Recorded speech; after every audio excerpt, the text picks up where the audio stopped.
बोलो शंकर भगवान की जय। ओमकारेश्वर मंदिर नर्मदा नदी के मध्य ओमकार पर्वत पर स्थित है।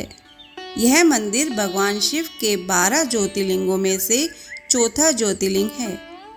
यह द्वीप हिंदू पवित्र चिन्ह ओम के आकार में बना हुआ है। यहाँ 2 मंदिर स्थित हैं, ओमकारेश्वर और ममलेश्वर। मंदिर पर प्रतिवर्ष दिवाली की 12 की रात को ज्वार चढ़ाने का विशेष महत्व है तथा इस रात्रि पर जागरण भी किया जाता है।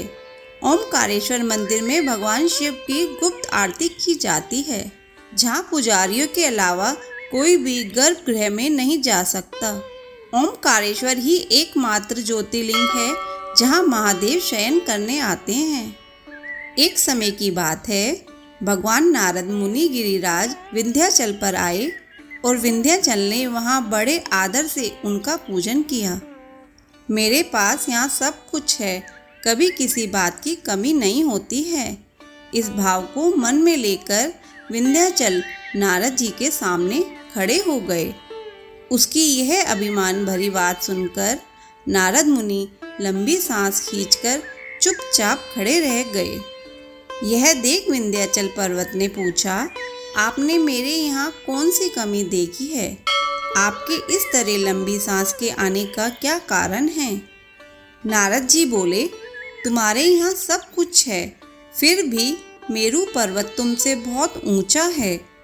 उसके शिखरों का भाग देवता लोक में भी पहुँचा हुआ है, किंतु तुम्हारे शिखर कभी वहाँ नहीं पहुँच सकते।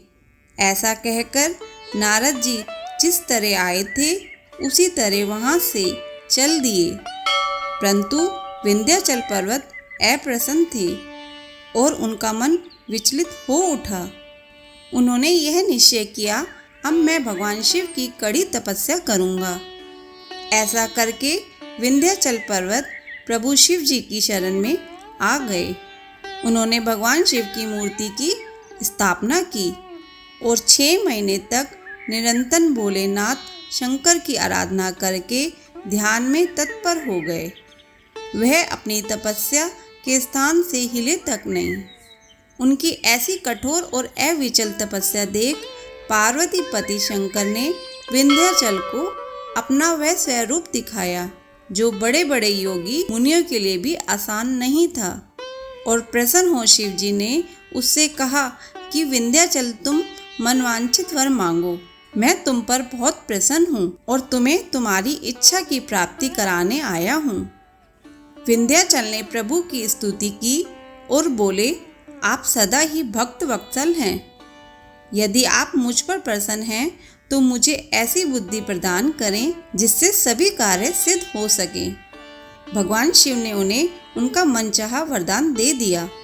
उसी समय देवता और ऋषि मुनि वहाँ पधारे और शंकर जी की पूजा अर्चना करने के पश्चात बोले, प्रभु आप यहाँ स्थिर रूप से निवास कर इस स्थान को सदा के लिए पुण्यवान बना दें। उन सभी की ऐसी प्रार्थना सुन शिव जी प्रसन्न हो गए और जन कल्याण के लिए उन्होंने उनकी बात स्वीकार कर ली। उनके तथास्तु बोलते ही वहाँ जो ओमकार लिंग था वह 2 स्वरूपों में विभक्त हो गया। एक का नाम ओमकारेश्वर और दूसरे का नाम ममलेश्वर पड़ा। इसके बाद देवता अपने अपने लोकों को चले गए और विंध्याचल ने भी अपने अभिष्ट कार्य को सिद्ध किया और मानसिक वेदना से मुक्ति पाई। जो कोई भी भगवान शिव की पूजा अर्चना करता है वह माता के गर्भ में फिर नहीं आता, अर्थात जन्म मरण से मुक्त हो मोक्ष प्राप्त कर लेता है। भगवान शिव के परमेश्वर और ओमकार शिवलिंग के भावनापूर्ण दर्शन से व्यक्ति अपनी मनोकामनाओं की पूर्ति कर लेता है।